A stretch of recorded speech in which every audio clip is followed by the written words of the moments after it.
All right, we're gonna kick things off. Hi everybody, I'm Emily Ullman and I am the Chief Media Officer at Hopscotch Interactive, and I am, we are a media services agency I founded in the Bay Area in 2015, and I am going to share with you a few of the things we've worked on recently to kick things off.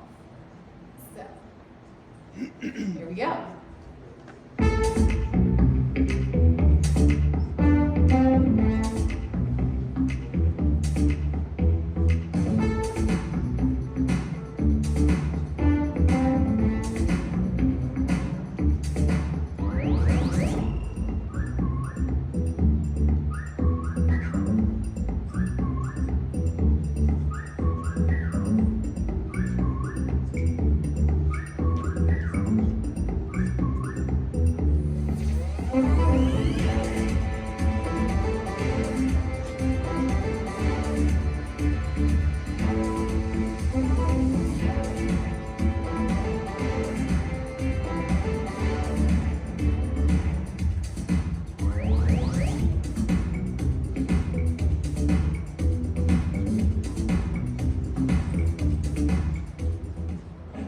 It's the fanciest hand device I've ever worn. It's fancy, I like it. So, okay guys, let's see if I can get to the next slide. There we go.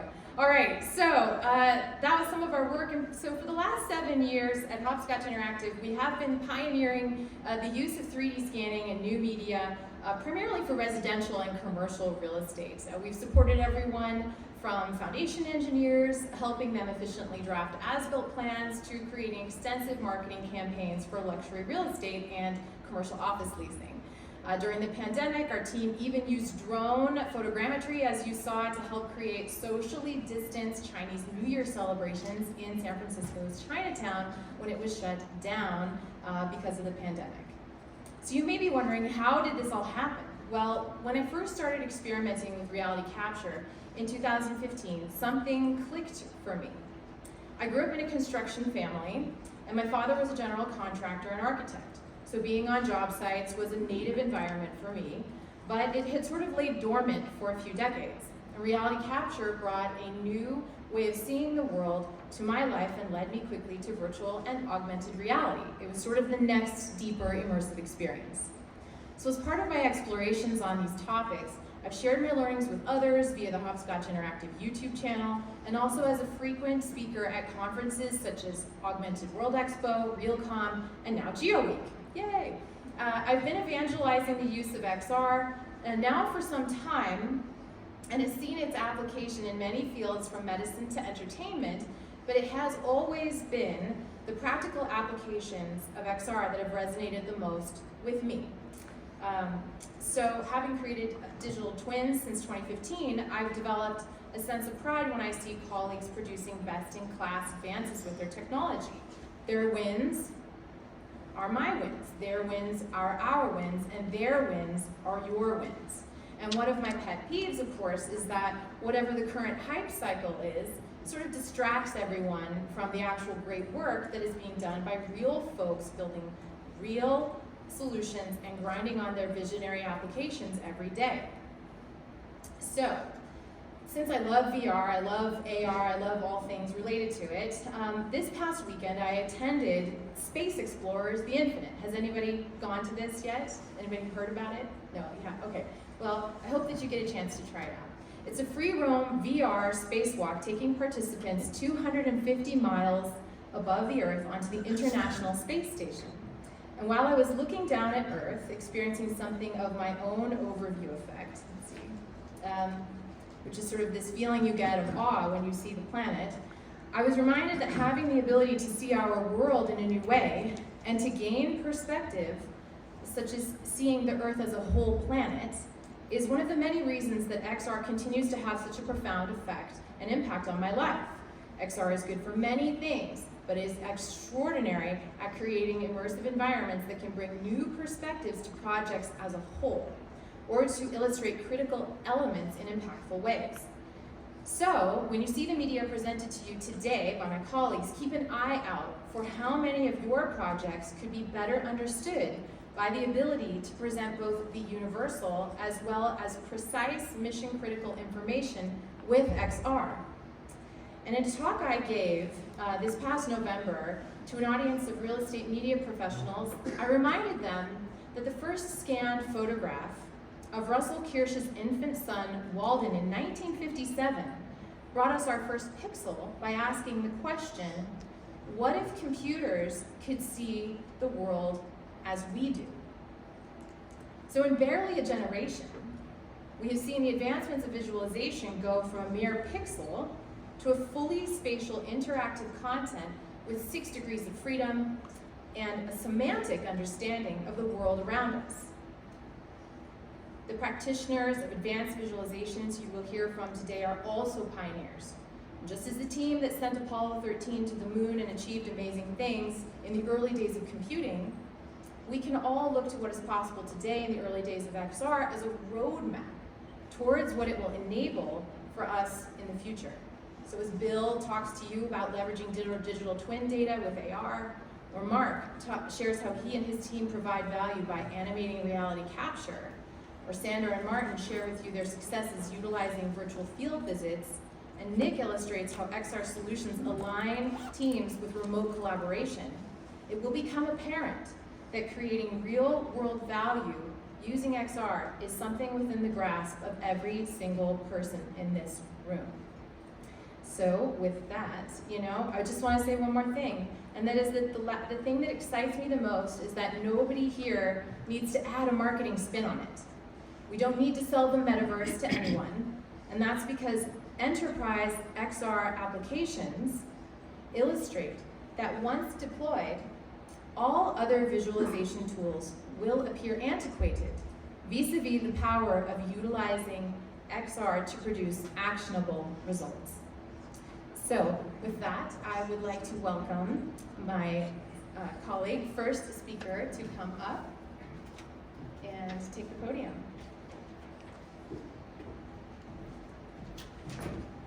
Thank you. Thank you so much. Thanks. This is Thanks.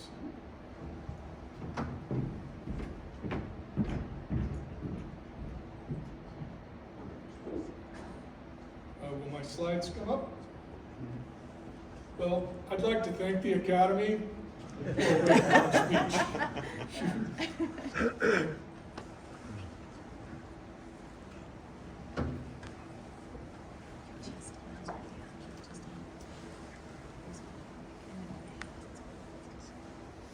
Well, I wanted to talk to you about Facebook and LinkedIn. Okay, here we go. So, just a little, I'd like to give a little bit of a credibility statement, but I've been in infrastructure, whatever's the coolest thing in infrastructure. I was going to be an architect, that was too touchy-feely. I was going to be an engineer, CAD came along, and it was all over. I just became a tech guy. And I've just chased that all through my life. I've worked for a lot of companies, and now I'm totally geeked out on augmented reality. I'm just like all in for it. And so what I want to talk about today is augmented reality for the built world. I'm going to start with some basics. Some of you are probably know way more than me, but I just want to set a foundation. And then just talk about how it's being used, who are some of the players in our world. So what is AR? It's really adding some new content, overlay it into your camera view. I like to, and I'm really focused on located AR, so content in the real world, in a real system. And then of course you need some sort of mobile device to do that. So you can see the different kinds of things that people can do. You can put a 3D model in situ. You can do the same things you can do on your CAD desktop. It's actually really stable. This is the iPad shaking a little bit while they made the video. And here we'll see one of the frailties of AR a little bit. But here we see some pipes. These are supposed to be underground. So sometimes the visualization can be a little difficult. But if you look at this is just awesome. Oh, wow. Where you can see this underground, oh, I'm sorry, there must have been some video or voice on there. And it doesn't just have to be 3D models, it can be interfaces. Here's another frailty of AR. Our geospatial location people will love how they located that steel column. And then this, I just saw this video put up the other day, but it's another of those examples of showing AR in a scene. So where is it being used in construction? There's 3D models, so you can show what's locating hidden items, show them into the ground. Progress review, how much of this has been put in, or QA, QC on placement. Is the HVAC duct in the right place? And layout, there's even some versions out there on layout. I'm a little skeptical of the technology's quite there yet as you're moving towards the layout line. The line's moving, but anyway. And then a whole bunch of other categories of remote support, training, instruction and guidance, architectural review, more than just show me the structure, but what does my house look like on the mountain? What does my view out the window look like when I walk over here? And then of course navigation as well. And so here's an image showing training, support, and guidance. So in real time, recognizing the thing, showing you where you're supposed to push the button or turn the thing. Now when it comes to location, I'm really focused in on location. There's of course geo or world scale. And all through here I use GPS generically. And this crowd, I'm not usually speaking to people who would know what I meant if I said Galileo or GNSS, but GPS, just a geospatial system. And then VPS is really on a site, and we'll look at that a little bit. What's in this location? Or it could just be within the room. An iPhone that's in your pocket can see where the walls are, see where the floor is, and understand the space pretty easily right out of the box. And so you might just need not a precise coordinate system, just within the contents of a room. And then there's what I call on this thing, or topology mapping, and that's more when instead of trying to scale the whole world, you get an exemplar model of a thing. And then you can place, as you're walking around and look, you can have located items on the topology of that thing, like Azure anchors. Or at this point, I just put a point on the top of the table, and we've located the thing there, and we're all looking at a scaled version of the building, or the monkey with a banana hat dancing, whatever is your fancy. And so for all that to happen, you have to have an AR-capable device. I love this HMD, head-mounted device. Those same engineers called the Apple Watch a wrist-mounted device. But anyway, but you have to have the content, of course, that you're going to show, and it can be highly rendered, photorealistic rendering. It can be video, it can be text. Then you have to have a coordinate system. It could be a geo-coordinate system or the data within a building, on a thing.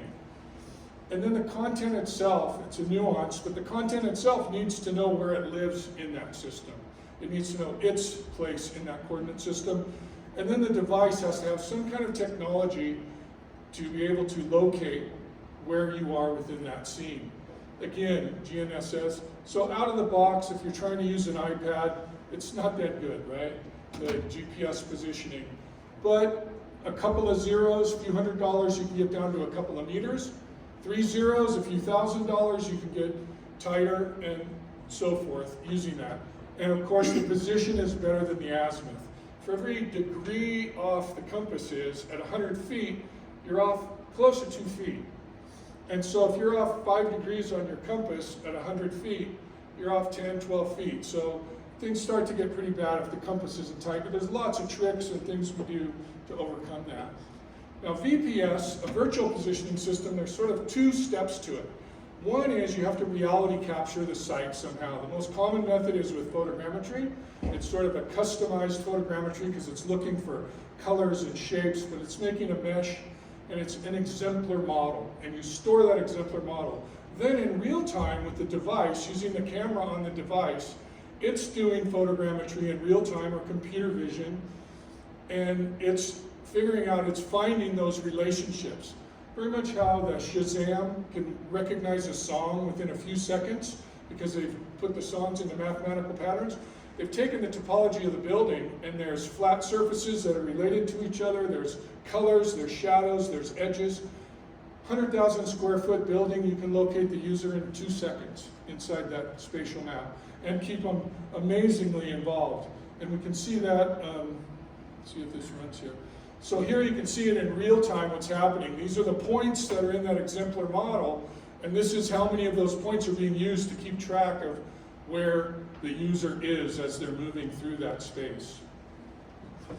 There's another way using beacons. For our survey friends, you shoot in a grid of beacons. You put Wi-Fi beacons throughout the building. They don't have to be on an exact grid, and then you're going to triangulate from them. But you're using not just the angle azimuth, but you're using the signal strength to determine distance, and so the accuracies can be off, but it can be used for certain workflows. It also can be used to correct the compass if you have a couple of known points.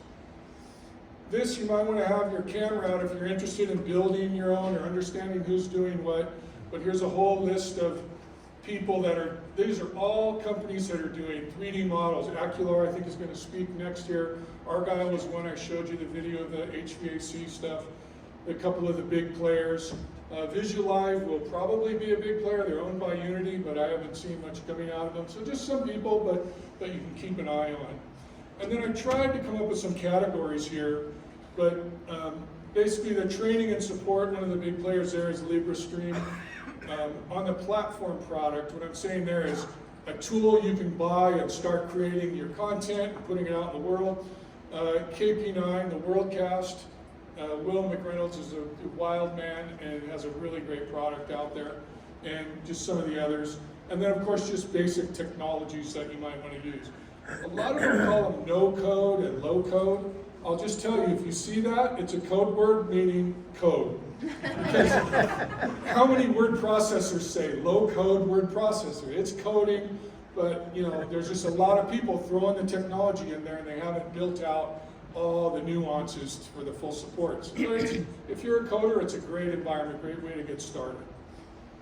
Now my passion, I thank you for letting me tell you that. I'd like to talk a little bit about what we're doing, but I want to hyperlink the world. I want geotags everywhere. How many people in here have spent their career locating things for major corporations, for little companies? We have this database of where all those things are. How many people are doing digital twins? And BIM, you've got all this information. The guy standing in the building in front of that sign, there's 3 databases and an edge computer on the other side of that wall that have so much information he needs, and he can't find it, he can't get to it. He spent all this money. I wanted him to be able to look and see that hyperlink and find that thing. And I think AR is a perfect use case for that. Whether it's in your factory, for your facility, or your roadway, your city, your oil and gas, go into that plant design system, find the location of the pump, find the 5 other applications that know about that pump, and give the user a path to that thing. We coined this term tagosphere when we were a little bit more focused on the commercial consumer market. But basically just this concept of this hidden layer of information. It's world scale, it's organized so you can filter out things you don't want, and you can connect it to your enterprise spatial data. You can do it indoors, you can do it outdoors, and really the concept for us, if you see here, the user's outdoors, we figure out where he is, and we go look in a location truth system. What assets are within 50 meters of where this guy's standing? Take those asset numbers and go search through other databases. Find relative links.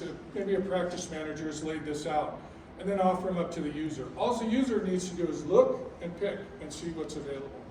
It's a real simple concept, but we think super powerful. And I talk about people having digital twins. I say, is it a digital cousin or a digital twin? I really want it to be, I'm in this metaversal world of my private real-world metaverse. So thank you very much. There's my information. I am speaking again later if you enjoyed this wonderful show. Anyway, please do contact me. Love to talk with you. My information's up there. And thanks for listening, and thanks again to the Academy.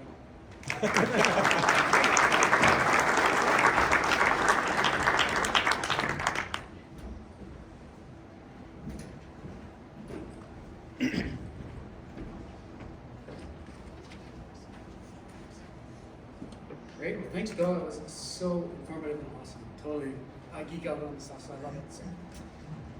Just wait for my slides to come up unless I talk about Facebook, which is not going to be any better than Bill's probably, so wait for that.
So, it's great what 20 bucks in an hour can do, and you can put some animation just like that together. But I figured since I'm talking about animation, I might as well show you some animation. So anyways, a little bit about myself. My name is Mark Franklin. My education is in mechanical design. Currently working for a company called Kleinfelder. I have 22 years experience, mostly in the industrial engineering space. I have a lot of different positions over the last 22 years, but I currently run our design and reality capture lead. Very blessed to have a beautiful wife, 12-year-old daughter. We live in the wonderful city of Edmonton, Alberta, Canada, go Oilers. We also have a 9-month, 85-pound Bernedoodle who just graduated from kindergarten, so we're super excited about that. For those who don't know what Kleinfelder is, it's a group of about 3,000 plus innovators, engineers, scientists, surveyors, and construction professionals scattered throughout US, Canada, and Australia, working in a variety of key markets in the engineering world. So now that you know a bit about me, let's just jump right into my topic. So the intent of my topic today is not to showcase the most cutting edge tools, as ways to execute animation. You'll see from my colleagues and what people like Will are showing that there's a lot more cool stuff out there for sure. My intent today is to come from the other side, where I can see many companies struggle in knowing where to even start when it comes to adding animations into their current workflows. So why use animation in engineering? So 5 years ago, I'll take a step back. So why use animation in engineering? Animation in engineering becomes a clear way to study, analyze, and showcase a simulation of a whole system within its intended environment. So that provides context for intricate designs, allowing engineering teams to find flaws and help explain complicated issues. 5 years ago, when we were looking at ways to better capture existing facility data, we discovered 3D reality capture. We brought that capability in-house. We taught our own engineers and our designers how to do the 3D scanning themselves. So by going to facilities, 3D scanning, collecting a point cloud that can be inserted into a design software, while also collecting the 360-degree photos, gave us a better starting point for collecting that data up front than relying on the old unreliable drawings or CAD models that we often would deal with in the past. Over the last 5-year time period, we've gone from a firm that really did no reality capture to now utilizing that on about 95% of all jobs in Canada. So this data has made the quality of our engineering packages and deliverables increase by leaps and bounds, but also got our teams thinking, what else can we use this data for, and how can we better describe and showcase our engineering work? So the problem is, there is so much out there and it's evolving so quickly. Reality capture, AR, VR, MR, AI, ML, you name the acronym, it's really hard to keep track of it all. You compound that with budgeting, what technology you want to bring into the company, along with having 3,000 plus employees at different levels of technology, know-how, and it really gets complicated on knowing where to begin. So, can we do stuff in-house? Can we do it, do we have to hire animators to come in? And the answer is really maybe. But I'm also a big believer in just starting with baby steps. You don't need to really climb the mountain on the first day. Just take that first step, and a few years later, you look back and you're surprised at how far you've actually climbed. So we started small, using software that we already had, like Autodesk and Recap. Simple videos showcasing where something was going to be placed. We utilized these videos with our clients and included them as part of our final deliverables that we gave to the construction team. So it was easy to teach our designers how to create these clips themselves. They were already familiar with these design products. We just had to show them how to use it. So like showcasing how this yellow pipe is going to be installed in Recap. Bringing that model back into those like Recap photos was our baby steps into augmented reality. So then by looking into other software, we also noticed that a lot of them have basic tools already for creating videos and animation. We discovered easy to use video editing programs like your Windows Video Editor, which comes free with your PC, was enough horsepower to put most of the walkthroughs together. So this gives our design team the ability to cut and create a clip that they think can be included as part of an animation to tell the story of one of our projects. Since we aren't aiming for an Academy Award winning film, we just want to create an animation that shows the basic new design. So often it's just basic stop motion or short screen grabs showcasing how it's going to be installed or how clashes or the clashes we need to watch for. So we start with a basic storyboard, nothing complex, basic bullet points of what exactly is going to be happening within the project and what steps are required, and then we create clips to match the story. Just having a designer put together the storyboard and listing the steps, it actually often brought a new element of scrutiny to the project where we would discover something needs to be changed due to the constructability or clashing. So in this example where we were storyboarding out how to cut and remove and replace 3 existing tanks within a congested building, we used this not only for the design review, but we included it as part of our bid package that we sent out to the vendors. And what we actually found out is by including these type of animations with the construction package, we received back a lot less questions than what was required for the project. And also the prices for the bids start coming back less inflated since there's a lot more clarity around what the project is and what needs to be happening. In this next example, we storyboard out how we were going to in this next example, we actually came up with various options of how we were going to remove these screens in a very congested area. Initially, the owner's business group was proposing putting large overhead doors in front of the screen to remove them out the front of the building. However, our team was able to create various stop animations in AutoCAD that helped them define the different levels and effort for each option, like lifting it by crane through the roof. By delivering the different options in the virtual world to their business group, we were able to create a better understanding of the positives and negatives of each solution. And in the end, it was decided that bringing them through the roof was actually the cheapest option out of all the different options, and something we wouldn't have been able to probably figure out until we started playing around it in the virtual world. Another large client we work for completes a major shutdown of an existing area within their facility each year. It's typically a 14 to 21 day window when they shut down a specific area and they complete hundreds of jobs in a short period of time. A few years ago, this 21-day turnaround had 2 million job hours scheduled in that 21 days. At the end of the 21 days, the plant restarted and they were happy, but they had spent an additional 1 million hours over that 21 days to complete everything. Since everything was installed and the plant was up and running, everyone was happy. I was pretty floored though by going over by 1 million hours that this was something to be happy about. But I guess when they're making $1 million per hour, you know, it's more important to get up and running. But for us, we asked, why are we going over by so many hours? And it's often because many of the jobs, although they had thought they had planned out everything, they'd not visualized it outside of a 2D construction package. This leads to missing smaller items like a cable tray, a piece of steel. And in this example here, what we're seeing is there was an exchanger, for example, where it's really congested area that we were trying to remove this piece of equipment in and out. So that's when we knew that anything we can do in the virtual world before actually going into the construction world to visualize before can help us circumvent the clashes that we see. So we 3D scanned the area, we modeled in the trailer as well as the equipment, and then we were able to give step-by-step instructions on what needed to be modified prior to the removal, as well as instructions on the movement of the trailer that it would have to make in order to get in and out of the congested areas. So utilizing animation and other exciting tools like virtual and augmented reality, we can better understand the construction, clashes, and safety prior to the shovels hitting the ground. So eliminating even 10 or 15% of those 1 million hours far outweigh the time it takes to put together these type of animations. And it brings the project to life and it tells the story. At Kleinfelder, we also are blessed to have some amazing top talent in animations. We do utilize some higher-end animation tools and have some animators on staff.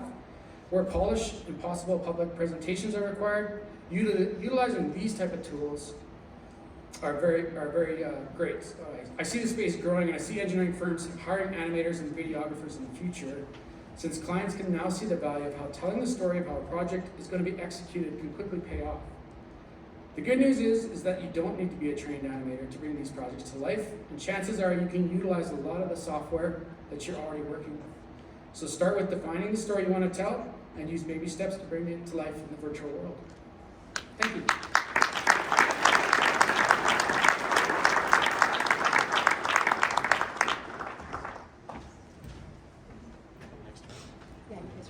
So next up, we have Sandra Laszlo, or Martin Ribos.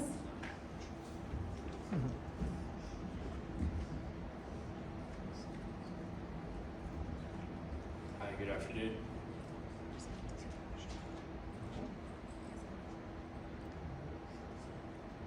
Just wait for the slides. Okay, let me just start maybe telling you a little bit about ourselves. So my name is Martin, I'm the CEO and founder of Ocular.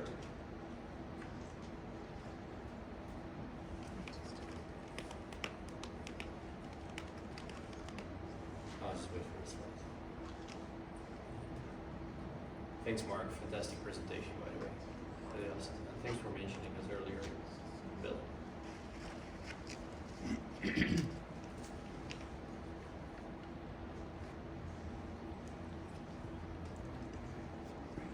There you go. Okay, there we go.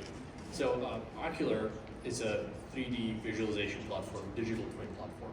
So we started the company in 2018 just to visualize designs and to show how designs will look like using AR at that time, a new technology, really to help placemaking. You know, how does this building look like in the future when it's built?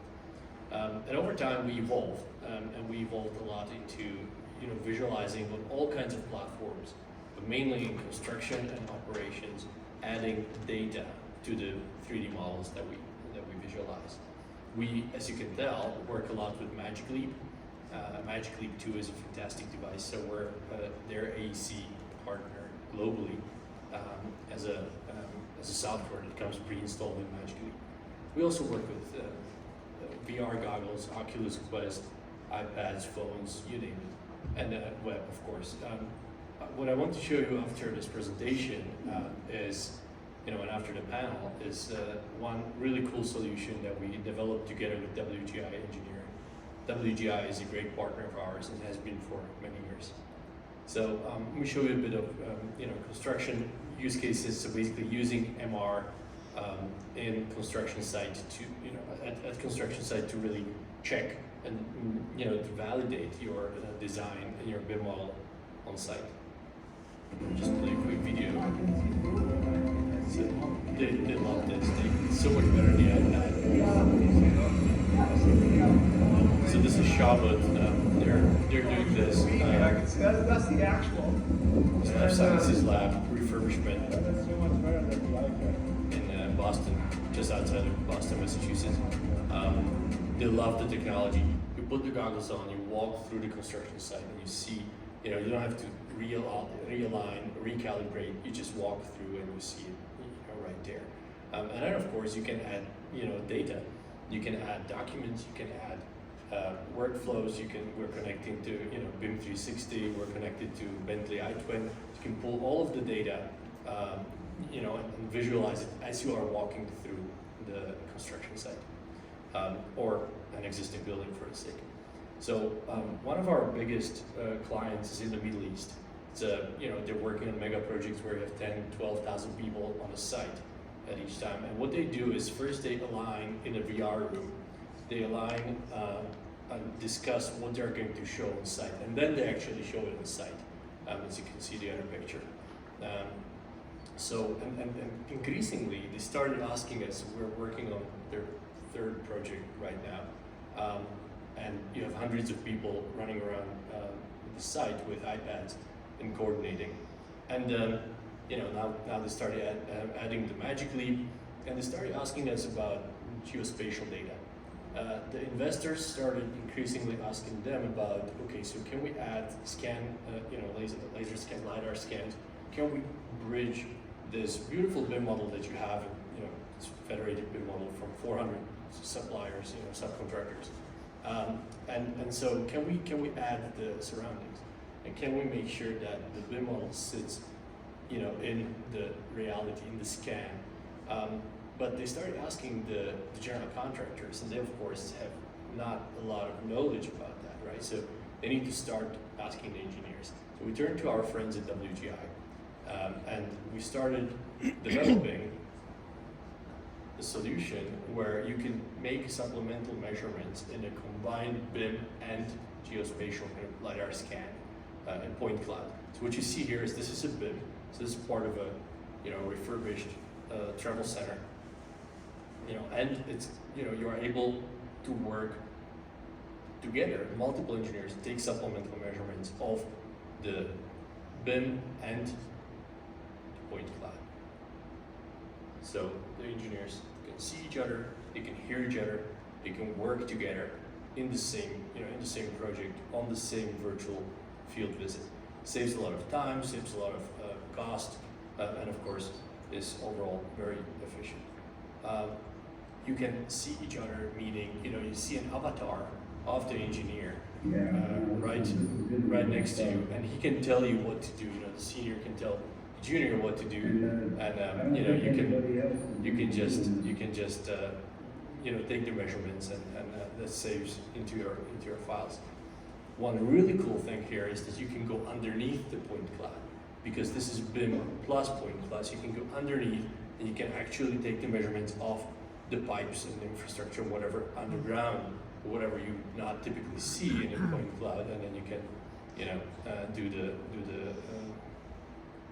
measurement. So yeah, with that, one more thing, and we'll have you try it just before you walk out. We also use this for, and this is a new use case that WGI came up with. We also use it for measuring trees. So this is for areas that are not easily accessible. WGI would fly drones to the scan, and then you can have people collaborate and work together and take measurements at the same time. This is really nice actually. I see it more as a therapy moving forward. So with that, I would like to invite Shandor from WGI, who's the senior manager of the geospatial, and he's going to give you a little bit more details on how they, use this technology in the field. Also adding data, right? Because, I've been just showing you the measurements. He's going to show you some really cool data.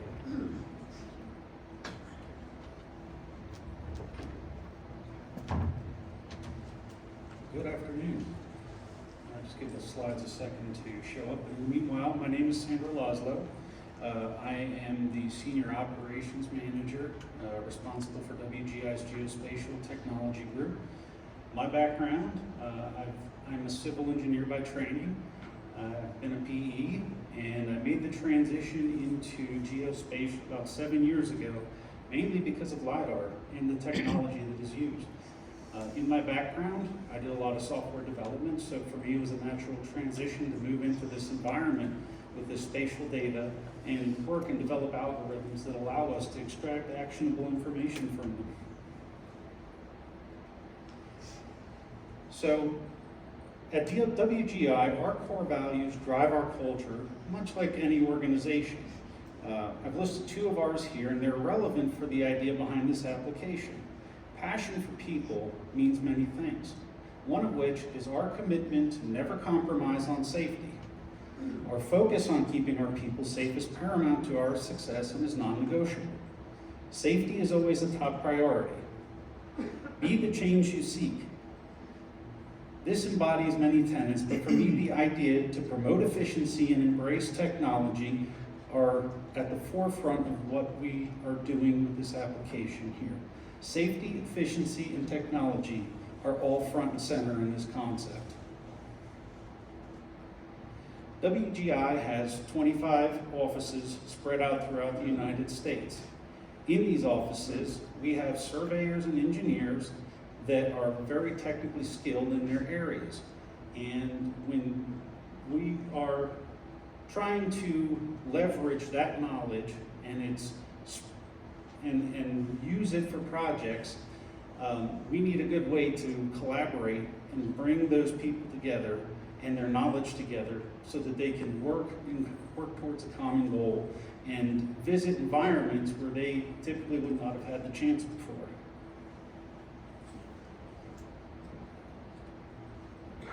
Virtual field visit. So placing collected and generated design data into a virtual environment supports collaboration, as Martin showed. It allows various users to access the same site from any location, saving the time and the expense of mobilizing to the field. This application promotes safety by helping teammates visit locations virtually and out of harm's way. No need for traffic control to visit and gather information from within roadways or request permission to access areas that may be typically inaccessible. Team members and clients alike can review a site from the convenience and security of the office. The VR environment opens up new possibilities for extraction of intelligent data. By placing the user in the environment, they're able to work within a point cloud or imagery in a way that leaves little doubt that the correct point was picked. While this is only a demo application, future versions will include view depth control and the ability to switch cloud colorization from RGB to intensity. Spherical and planar imagery will be viewable and geo-positioned within the point cloud to ensure accurate measurements can be taken from the images. These enhancements will further the confidence a user has in the data that is extracted. Perspective is what this provides. VR lets us move through the environment in a way a field visit does not allow, whether it is getting eye level with the pavement to assess cross slope or moving up to the top of the utility pole to capture cross arm length. The freedom to move to any location about the data provides users with a valuable new perspective, an opportunity to gain new insights with the data. And while this is a demo for mobile LiDAR, any LiDAR can be used in various combinations with imagery, sonar, and even ground penetrating radar to provide a holistic, complete view of all the data. But what about extracted and design data? As Martin showed, the ability to import design data makes this a powerful environment to show client concepts, designs merged with existing landscape. True data integration, BIM, GIS, and 3D CAD data can be brought in and overlaid on points and images. This adds intelligence to the model and supports validation of not only positioning of features in line work, but also associated attribution. Pop-up menus in the VR environment make it easy for a user to navigate the data and locate related features. Future enhancements will help visualization of the relationships through visible lines linking related features like a web. VR is also a powerful QC tool, ensuring that models and extracted data align and meet the quality expected by clients. New tool sets will allow a QC team to visualize and check the connected nature of data, as mentioned, while easily moving between features of interest. On the horizon is the development and integration of new tool sets that will allow users to take supplemental measurements and capture interconnectivity of features directly in the VR environment, moving out of the current 2D systems in a paradigm shift that will allow for precise selection of points without requiring generation of multiple views and cross-sections on multiple monitors. In VR, the selections can be made by touching a point similar to measuring during a site visit. Except in VR, you can touch points that are 40 feet off the ground. The acceptance of VR usage in the industry is really in its infancy. As the headset technology improves, along with the price point, it will find more relevance in how we interact with data in our own organizations and with our clients. Current popular extraction tool sets will begin to embrace operation in the VR environment and be adapted for use. Just as CAD is widely used today, and it will push VR from kind of a cool novelty into a workhorse for this industry. From topographic maps to building information models, virtual site visits promote safety, efficiency, and technology. So this is really just the beginning of what this application can do, and being able to visit the site from a desktop, sitting in an office 300 miles away, and collaborating with your peers is where we want to see this technology really go. And not only that, but it'll allow your clients to sit there with you and see the same things you were seeing as well. It really affords a lot of opportunity moving forward.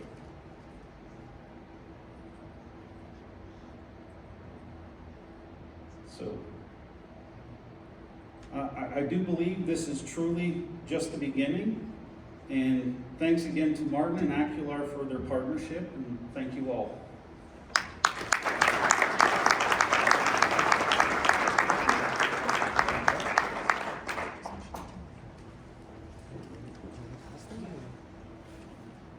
AV team, can we cut the podium mic, please? We're going to go handheld.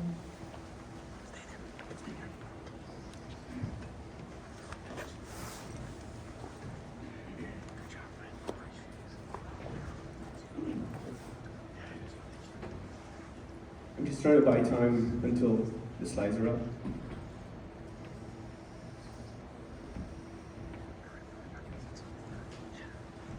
Actually, maybe we don't need a slide. Just the only thing we need is a headset for everybody in this room, and we can have a joint session, all of us in XR.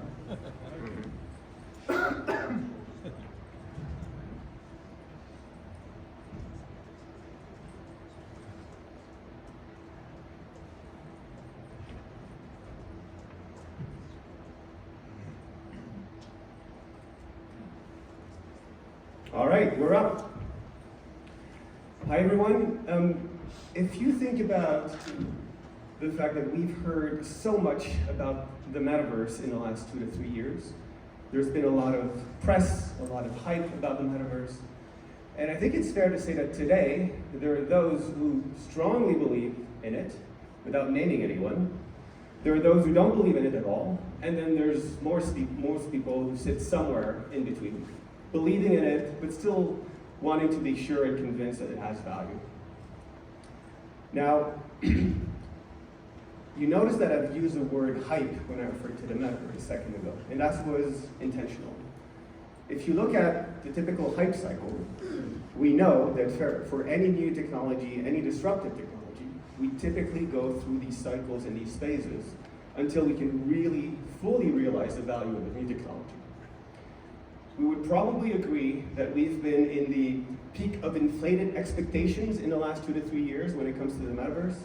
We would probably agree that in the last 6 months, we've seen the drought of disillusionment. And I think that right now, we're starting to go up that slope of enlightenment. And you know what? I think that's great news. Because now we're out of Wonderland, we could start talking about where it really matters, what it really brings to the table, and what real solutions that it can bring to all of us. So, rest assured this is not a talk about the metaverse, or at least not officially. It's rather a talk about XR and how XR can bring significant value in some areas today, like for example in collaborative design review, and all the examples that you've heard earlier with my peers, but also about where XR is going to take us and where it's going to be bringing value in the coming years. So, and that's exactly my point. Now that we're done with this hype with the metaverse, we could focus on where it matters. So my name is Nick Fonta. I'm the general manager for XR at Autodesk. And I'm here today to tell you or share with you why I'm such a strong believer when it comes to XR and what it can bring to the table and what we believe at Autodesk it is bringing to us and to our customers. We believe, or our vision for XR is that it will completely revolutionize data interaction and project collaboration for every professional. That it will profoundly change how we work, how we interact among ourselves, with our clients, accelerating digital transformation. Now, when you heard me say that I'm from Autodesk, I assume most people in the room know about Autodesk, but I'm pretty sure that there are people who don't know about Autodesk, and when I said Autodesk, they went, Auto what? And if we were in a one-to-one conversation, what I would say next is, have you heard about AutoCAD? And then you would go, oh yeah, AutoCAD. So yes, Autodesk is the company who builds and delivers AutoCAD, but we do way more than that. We deliver solutions for professionals in the AC space, of course, but also in manufacturing and media and entertainment. And we help these professionals design and make cool stuff. For the AC industry, that means buildings, bridges, infrastructure, water projects, and so on. But generally speaking, this is what the professionals that we serve are doing with our solutions. Now, we started our transition to the cloud about 10 years ago.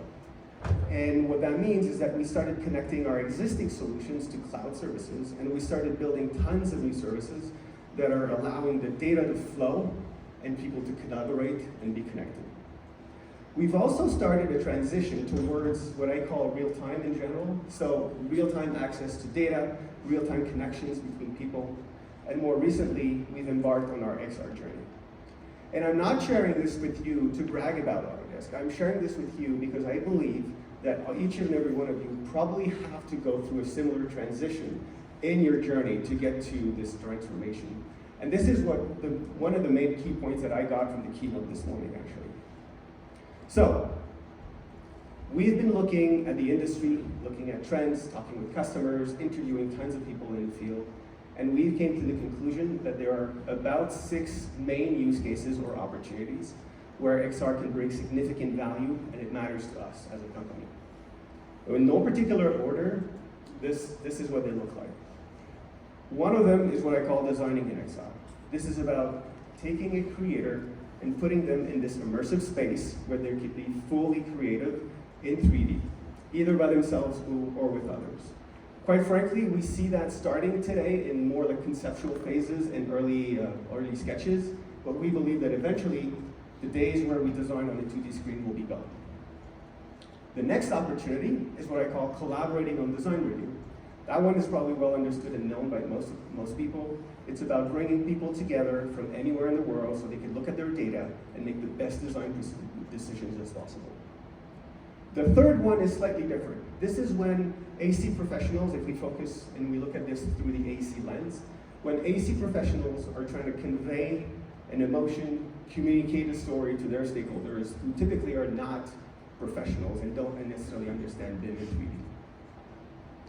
The next one is when you start building. The construction has started, and you want to bring design on the site. And we've seen examples of that earlier from my peers. So this is about bringing design on the site to look at QA/QC execution errors. But it's also about bringing the site back to the design to compare the two. The next one that we've identified is the one that I call training and assisting in operations. Either in virtual reality to train people before they go on site and do a specific job, or to assist them when they're doing that job on the site so it's more efficient and they're guided in the operations that they're performing. And finally, the last one that we have identified is the one that I call the management of physical asset. So think digital twin, where you want to be able to make sense of all of that data, either in VR, in the office, or as an augmented reality experience on the site as you walk on the site. So if we look at those, and we take a look at what a simplified view of the AEC project lifecycle would look like, and we plot these different opportunities on that map, it would look something like this. It's not an exact science, but you have experiences that make sense more upstream, closer to the design process, ones that are bringing value on the site, and finally, opportunities to leverage XR once the building is built to make sense of what it is and how it's performing. Now, what we hear when we talk to AEC professionals and where they see value today, it's mostly in these areas. Early conceptual, that's starting to be a thing and becoming a thing. Definitely in the middle of that slide for collaboration and review, doing issue tracking, and as some of my peers showed with coordination, we see that you could bring design on the site. Now, when I talk to AEC professionals and I'm trying to make sense of what they're going through, we realize that builders struggle to completely validate a design until it is finally fully built. And they rely on instinct and abstractions to make design decisions. And let's face it, it's difficult. Some of the projects are extremely complex, involve many people working together, many different disciplines, and often many different firms having to coordinate. It's a big challenge. So in the end, what we realize is that they will be either lucky or plain wrong when they're trying to make those decisions. So, going back to that chart, the piece that I have highlighted is where we see, at least for us, the most value being fully realized. There are other areas that are starting to see values, especially on the construction side, as my colleague showed before. But what I'm saying is that we envision that though the value is mostly realized in these areas today, in the future, we could expect the value to start bleeding in other adjacent use cases more and more in the future. And actually, I think that what will really happen is probably something more like this. And if you start putting data at the center, and you start really organizing and structuring the data, providing access to that data through cloud-connected services from anywhere, each of these different opportunities will be able to tap into that data and really fully realize the value that XR provides. So imagine when you can go anywhere on the site at any stage of the construction, on any floor, and you can say, I want to see the MEP data. And it's there, it's positioned, it's anchored, everything works automatically. And similarly, when we get better at scanning and bringing that data into the design to make collaboration and to make those coordination between design and build, this is just an example of where we will see the value fully realized. So in the future, what we fully believe and strongly believe is that depending on what you're trying to do, whether you're at home, at your cottage on the weekend, in the office, in the trailer, on the site, we will be able to provide to you just the right data, just the right access to the data you need for the job you're trying to do. And this is when we'll fully realize the value of XR.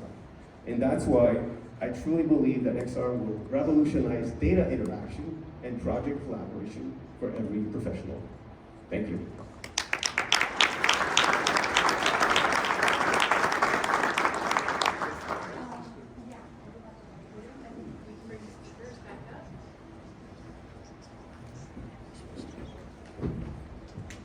Okay, the session will continue. Hi, everybody. Get this podium mic back on. Stay away so you don't have. Yeah, you can stay up here. Actually, this session continues. We have a 30-minute discussion, and so I'd like to bring up our speakers, please, so that we can ask a few more questions to them, and we might even be able to ask a few questions from the audience, which would be amazing. This is fine. That's great. And you'll be handed a mic.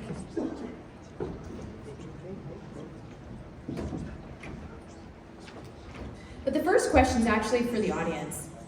I would like to see a show of hands of folks who have used some type of AR or VR, XR already with success, in their companies. If you could just raise your hands, let us know. That's amazing. This is the first room I've ever been in. I'm just kidding. But it's great to see so many hands go up because I know that this is an informed audience, and so I'm really excited about what we're going to talk about today. So my first question is, well, thanks for all the talks and great stuff you presented. These guys are amazing. They are pioneers. I will. So there's a lot of industry buzz, and Bill, this is a question for you, about AR glasses. Google Glass failed, right? And now we have Magic Leap. Magic Leap 1 was sort of not as, there were some inflated expectations around Magic Leap 1. Magic Leap 2 is now out. So what is your takeaway? Maybe this is also a question for others, please chime in, but also, what are your thoughts on glasses, mobile AR? What is our window into this visualization? Hello? And turn my.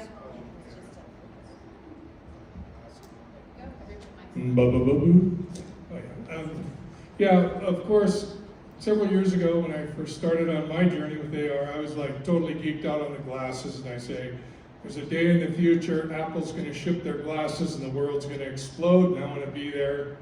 I named my company Mavericks after a surfing site because I want to ride that wave. And I've seen some of the best glasses out there. I've seen some of the best software that's out there. I'm not supposed to call 911 while you're sitting on the stage. But I think in the case of if you have to have a hands-free, of course, it makes perfect sense, and the technology's ready for that.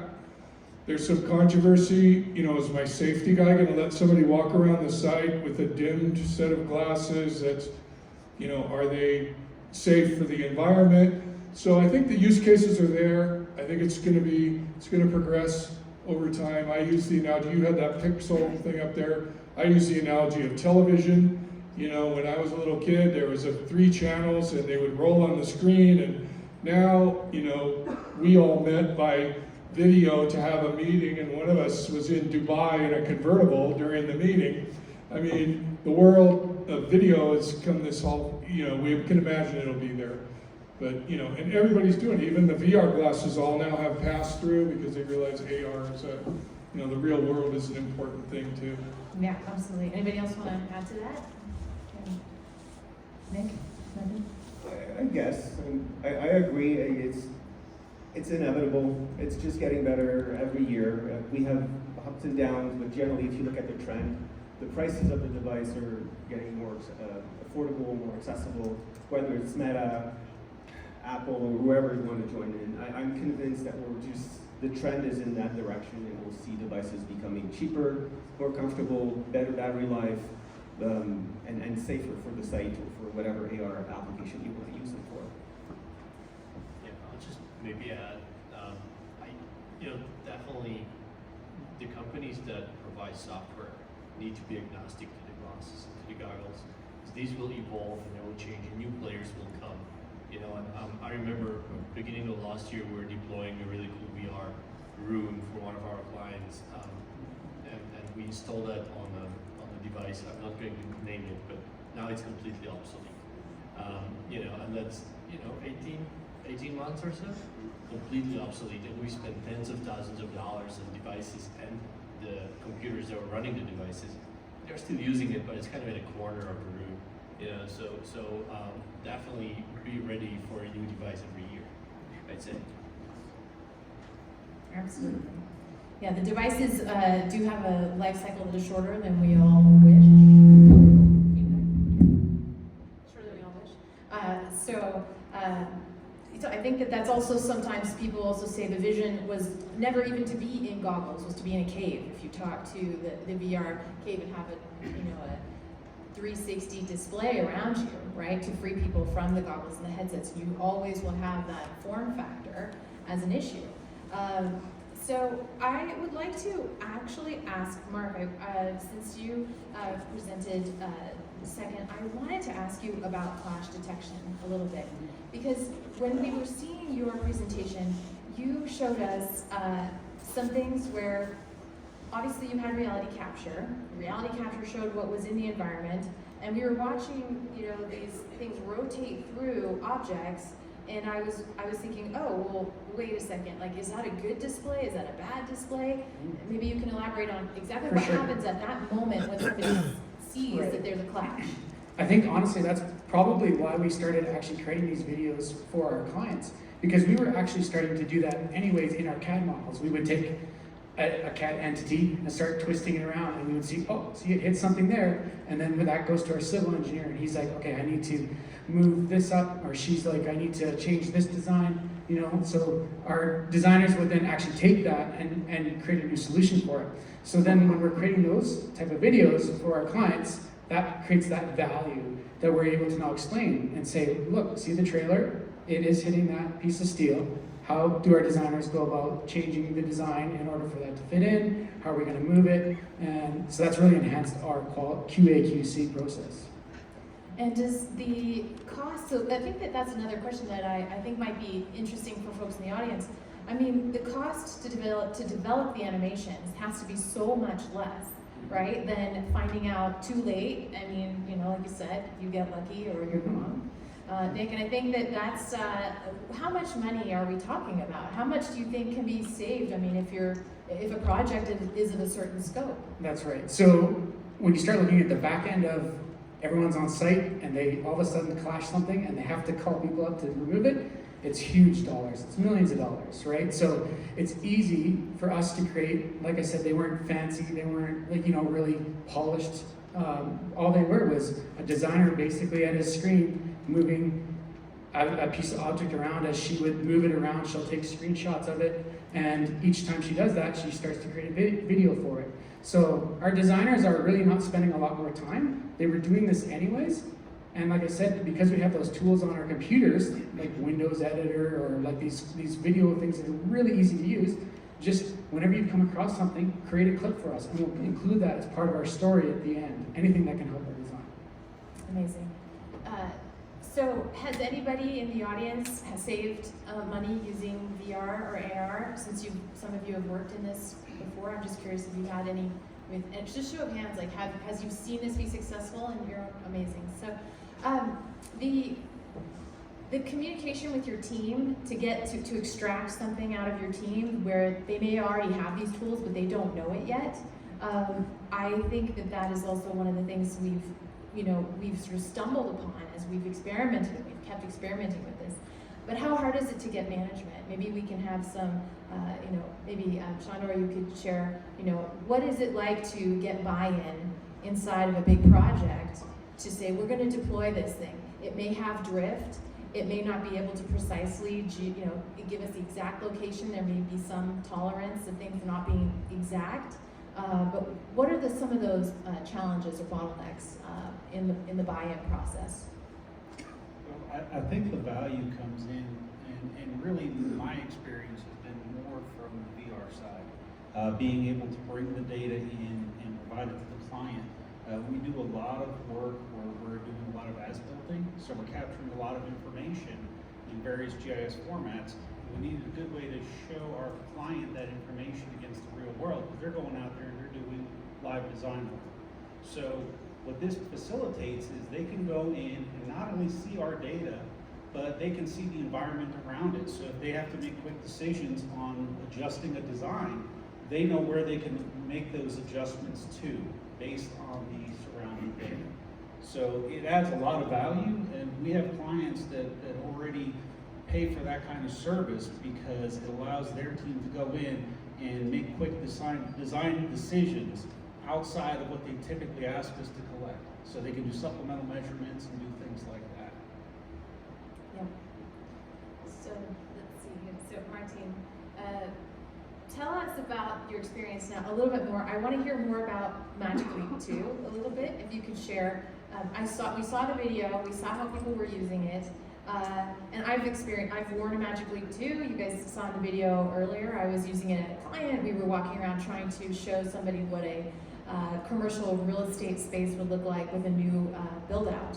And we had, you know, in certain applications, I can see where it would be easy to say, like, here, go ahead and put these on. And what have been some of the other feedback you've gotten from people, or maybe you can share more about just specifics when you were out in the field?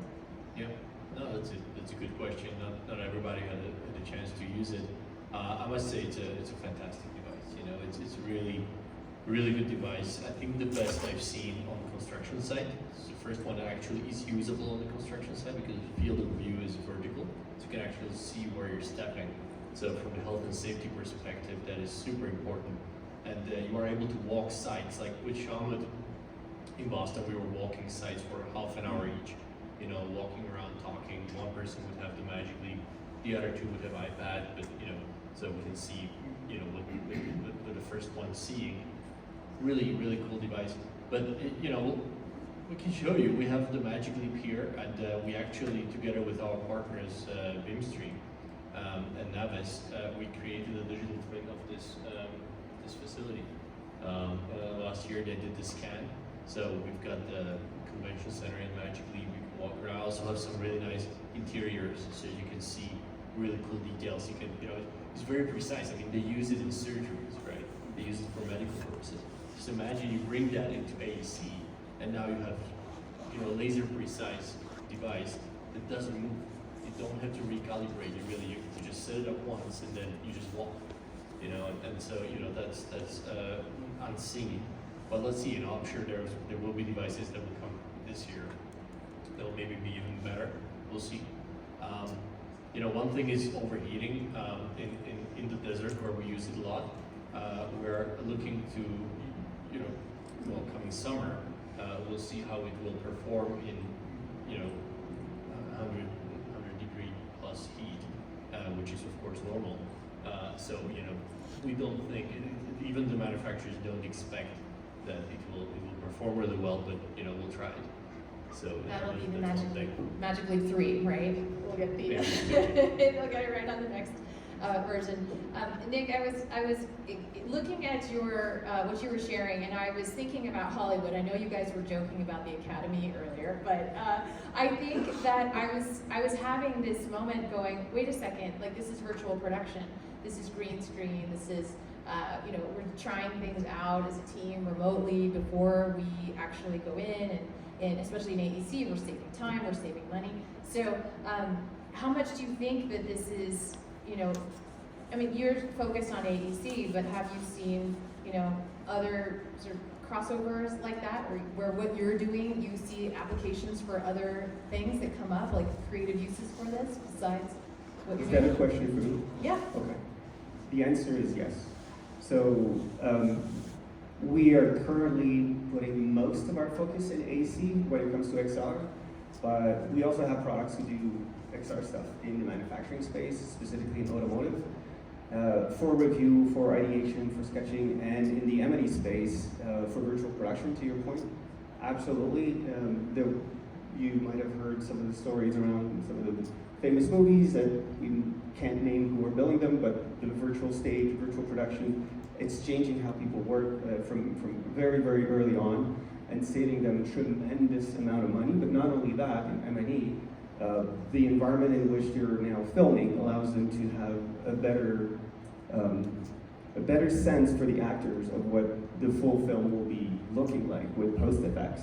But as they film, so they're able to be better immersed in terms of sentiment and the way they act and the way they interact with the other actors on the set. So there's value to be delivered across the board in all the industries for sure. That's great.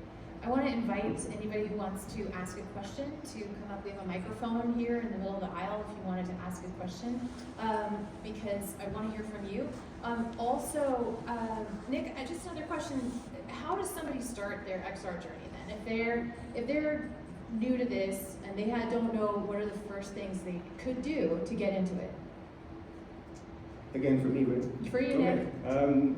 Well, I'd like to riff off of what was said for those of you who attended the keynote this morning. I think it was a great, it was more generally speaking for digitization and modernizing how we work, but that fully applies to XR. That's what I hear when I visit AEC firms all the time.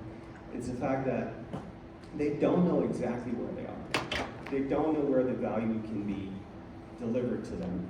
And there's so much different tools that they're using across the board that the first thing that I often hear is that let's try to assess where we're at. Let's try to assess where we're struggling and have conversations with your vendors, have conversations with experts, come to conferences like this. But what I think is the first important step is just to assess where you are, understand where you want to be. And then in terms of challenges, we've talked about like buy-in before, that's absolutely key. But there's, I would add to that, or maybe related to that, I think we still have a perception problems when it comes to these technologies. People think that they're extremely complex and that they're a little bit still of a game and not really delivering value. And I'm here to tell you that in certain cases, that's not the case at all. So have the conversation and try to see where you can get the most wins in the early days to convince people of the value that delivers to your firm. So, it's just a question generally then, what are some other stumbling blocks that we might encounter if we try to roll out XR in our company or on a project? I can take that for sure. So being in the industrial space, a lot of times it is the safety aspect that we fought initially, because you're in these facilities that you need a hot work permit because it's not intrinsically safe. All those kind of headwinds often meant people didn't even want to touch it. Originally it was just like, no, let's not even go down that path. It's too risky, that sort of thing. So for us, quite often what we try to do is find areas where we can just go ahead and implement it. And then when we're able to showcase the results of that to the client and the cost savings, unfortunately, it's usually money talks.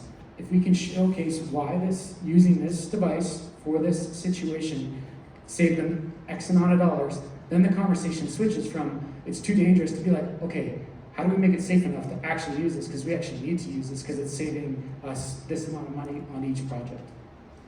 And I think you said, was it the number you've deployed and used reality capture on? You said 600 projects, is that right? Do I have my number right? Yeah, we've done over 600 scan projects over the last about 3-4 years. So.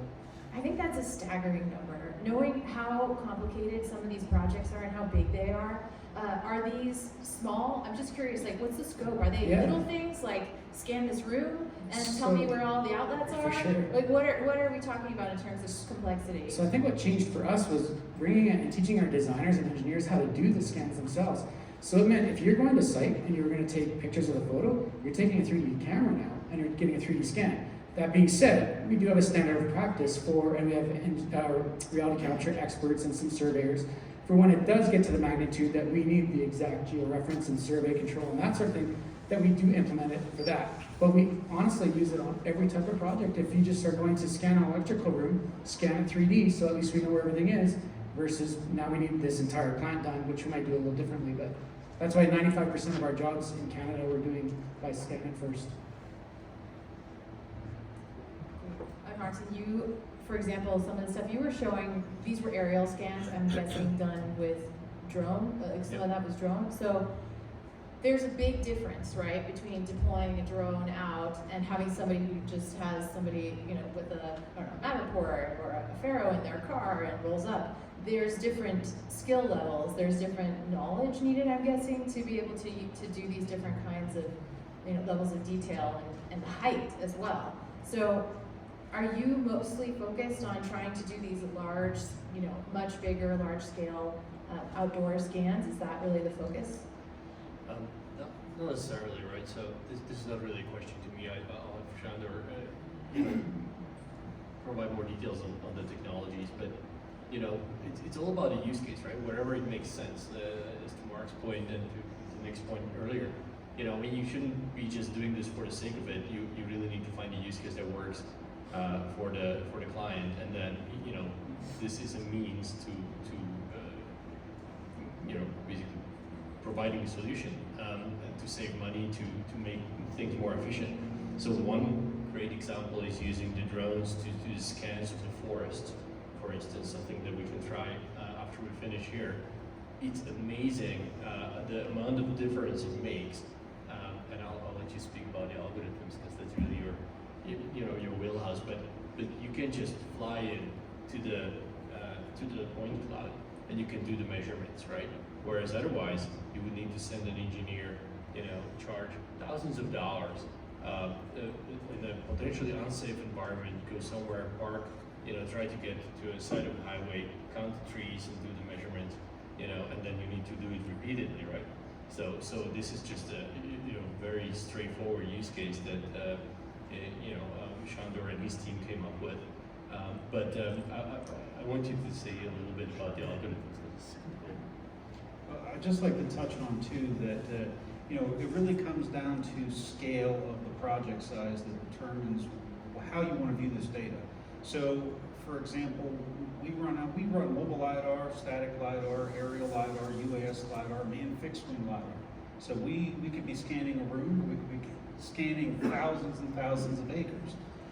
We can still put that into this environment where you can go in and see if we're doing any kind of extraction. If you're doing a tree measurement, you could do that on top of a mountain that is near impossible to access just by going out, flying it, collecting that LiDAR data, and then moving in and being able to precisely take your fingers and essentially say, I want to measure from here to here. And then we can calculate circumference of trees. We can take height measurements. It really gives you, like, as I talked about in the presentation, it gives you that ability to access the inaccessible. And I think that's really the key. When you're looking at these types of technologies, it gives you a way to get to someplace you couldn't before.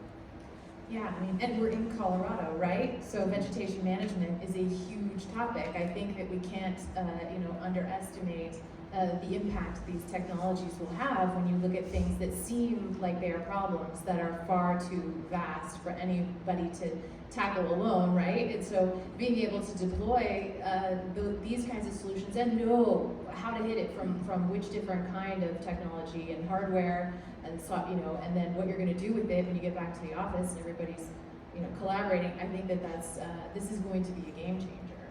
So, this brings me back, I think, also to what Bill was saying before about wanting to tag say it again. Yeah, hyperlink the world. Hyperlinking the world.